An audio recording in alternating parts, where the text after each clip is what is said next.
Ano po mga reaction nyo patungkol doon sa post ng inyong kasamahan sa industriya? Na si Angel Locsin. Angel Locsin, kaibigan ko yan. Ang katotohanan sa aming dalawang mag-asawa noong, hindi si Angel yung asawa ko, si Mariel, nung nabalitaan namin yon, isa lang yung sinabi naming dalawa. Baka may pinagdadaanan si Angel, kami naman wala. So, siguro, intindihin na lang namin. Wag na kaming sumagot, wag na kaming magsalita. Kung gusto niya kaming makausap, bukas naman yung linya.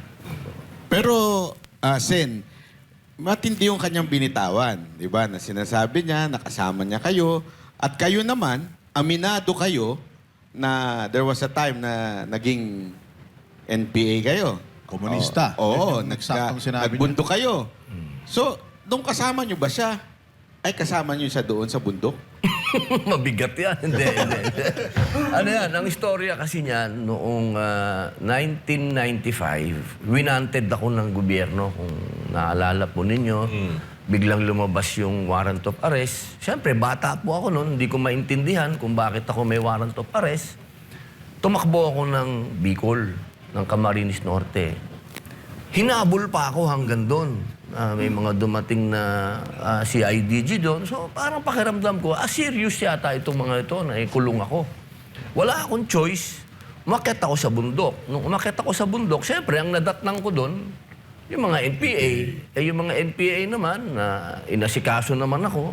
Pati yung masa. Kasi dati, nung sila'y malakas pa, masa ang aabutan mo sa bundok. Nung dumating ako, sabi nila, doktrinahan ka namin. O dinoktrinahan naman nila ako, 1 buwan. Pero nung nakita ko na sabi ko sa sarili ko, bakit parang hinihingan pa natin yung mahihirap? Kasi yung mga, napansin ko doon sa mga anima, may hinihiwalay hinihiwalay yung para doon sa NPA. Sabi ko, parang hindi yata tama yun. Alam mo kasi ako, observer ako Pagka ganun, teka muna. Yung pinaglalaban natin, hihingan pa natin ng revolutionary tax sa pamamagitan niyan, uwi na lang ako. Yun ang nasa isip ko. Bumaba na ako. Pero dala ko yung Yung idea. Yung idea. Kasi bata pa lang ako, lumaki na ako na sosyalista. Ang tatay ko, labor leader Ang tatay ko, si Roy Padilla Sr., siya yung presidente ng National Mines and Allied Workers Union. Mga minahan yun, mga workers. Socialist na kami. Lumaki na kami bilang sosyalista sa bahay pa lang namin. So, hindi mahirap sa akin tanggapin yung communism. Actually, para sa akin, kung magaganap talaga yan at magiging makatotohanan yan, na pantay-pantay tayo at walang mayaman, walang mahirap, maganda yan. Pero impossible yan. Tanggap ko na yun. Tsaka yung sinasabi pa nila na yung kaalaman ko daw dyan, maliit. Hindi po. Sa Cuba pa ako nag-aral. Nagpunta pa ako doon. Hindi po yan mismo. Nilalabas pa nila yung mga picture namin ni Joma. Nagpunta din ako sa Utrecht noong mga panahon na yan. Pinag-aralan ko talaga, pero hindi yung armado.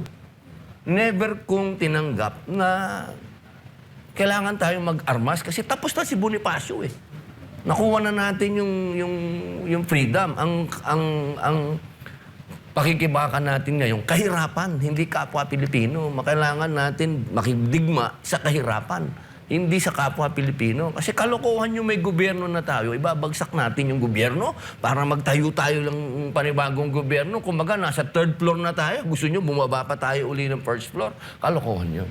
Pero hindi ko iniiwan yung ideology. Hindi po.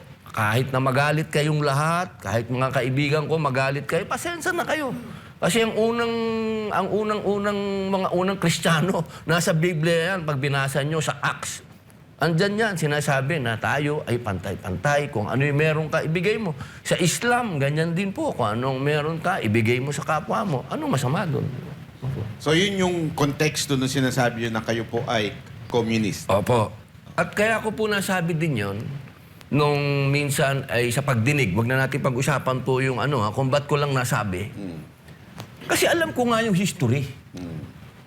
alam ko yung history ng communism dahil pinag-aralan ko nga po yan. Kasi meron Marxist, meron din po kasi armado, yung mga Marxist kasi. Yan, yung mga armado yan. Kaya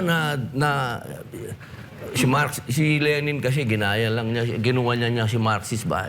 Si Marxist kasi ang sumulat niya na kinuha lang din niya sa mga unang Kristiyano, di ba? So, ibig sabihin, may karapatan akong sabihin yung history doon sa naganap na pagdinig. Kasi pinag-uusapan yung Romanov.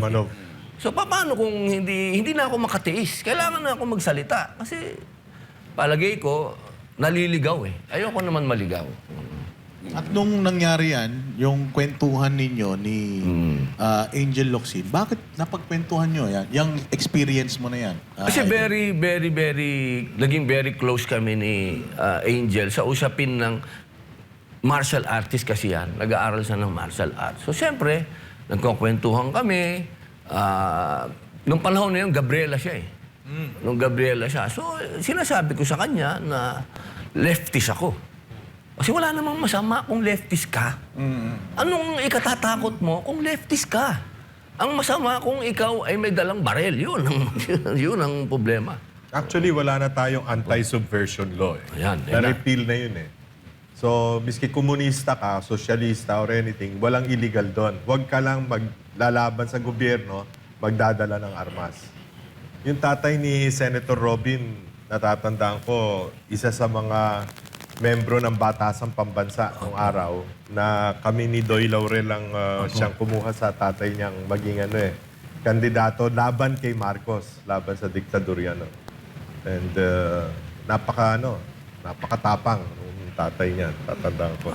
Salamat po. Kaya lang, speaking of the left, ngayon kasi, alam naman natin na maraming raid na nagaganap ang military at yung mga nakikitang mga gamit doon ay galing sa left.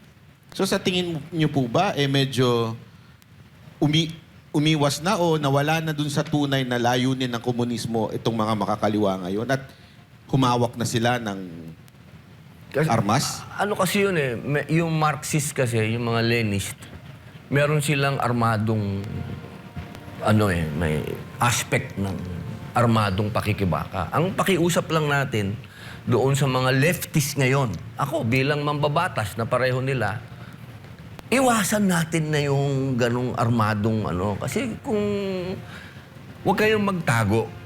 Kasi kung kayo ay totoong leftist na katulad ko, sabi nga ng ating patron, hindi na bawal yan.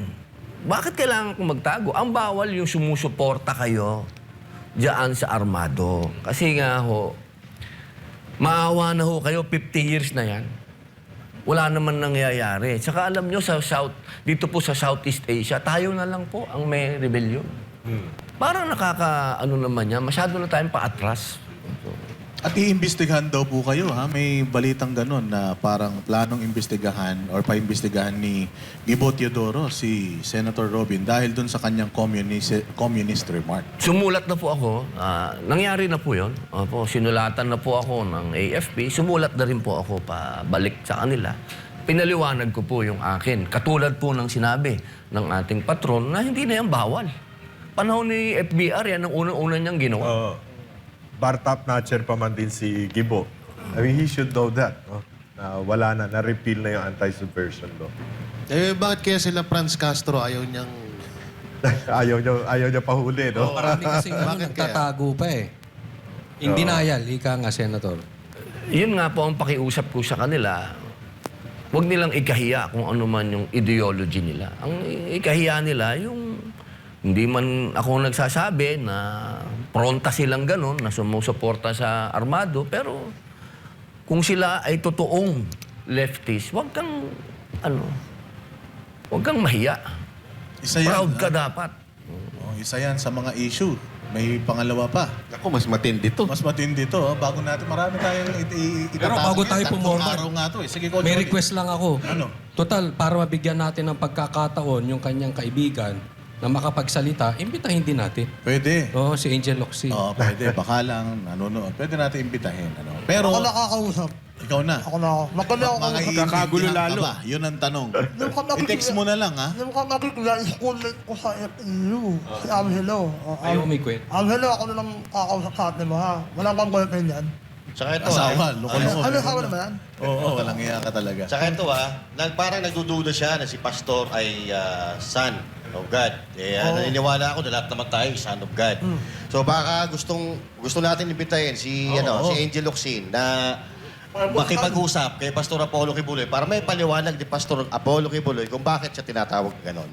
Oo, maganda rin Pwede, yun. no? Invite din natin siya. Puntahan natin si Pastor sa kulungan. Nakakulong yung tao dahil sa, sabi nga ni Senator Robin, lumaban sa komunismo. Alam naman natin na ang lumaban sa komunismo si Pangulong Duterte, kasama si Pastor Apollo Kibuloy. Laban kasama ang bayan. At syempre, ang nagpatuloy niyan, si Inday. Inday Sara Duterte. Kaya ngayon, pinag-iinitan. O hindi ba?